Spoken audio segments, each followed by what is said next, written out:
chapter 7. Elisha replied, hear the word of the Lord.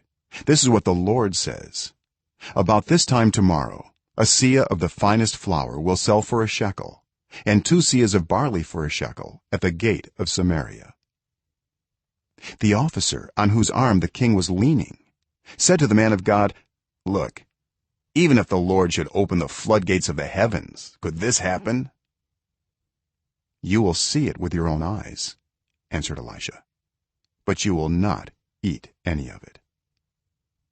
Now there were 4 men with leprosy at the entrance of the city gate. They said to each other, why stay here until we die? If we say, we'll go into the city, the famine is there and we will die, and if we stay here, we will die. So let's go over to the camp of the Arameans and surrender. If they spare us, we live.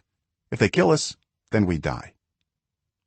At dusk they got up and went to the camp of the Arameans.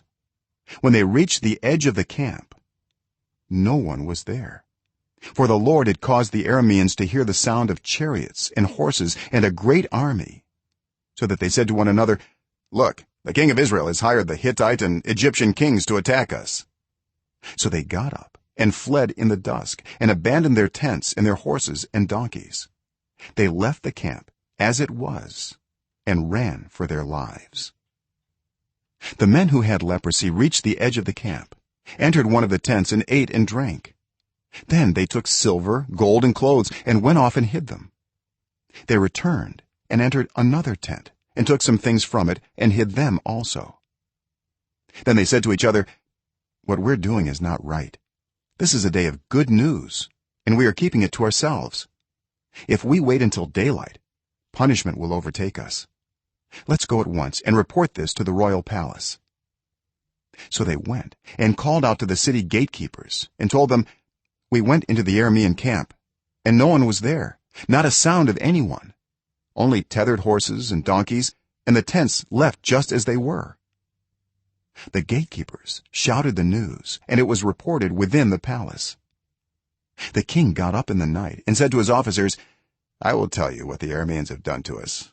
They know we are starving, so they have left the camp to hide in the countryside, thinking they will surely come out, and then we will take them alive and get into the city.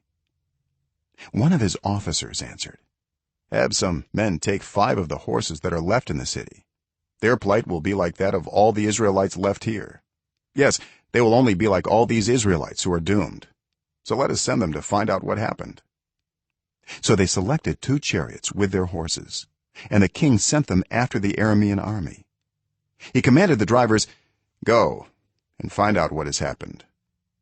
They followed them as far as the Jordan, and they found the whole road strewn with the clothing and equipment the Arameans had thrown away in their headlong flight. So the messengers returned and reported to the king. Then the people went out and plundered the camp of the Arameans. So a seah of the finest flour sold for a shekel, and 2 seahs of barley sold for a shekel, as the Lord had said. Now the king had put the officer on whose arm he leaned in charge of the gate, and the people trampled him in the gateway, and he died, just as the man of God had foretold when the king came down to his house.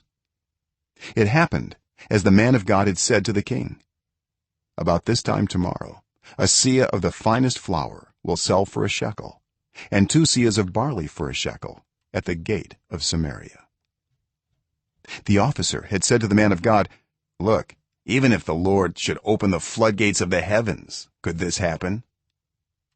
The man of God had replied, you will see it with your own eyes, but you will not eat any of it. And that is exactly what happened to him, for the people trampled him in the gateway, and he died.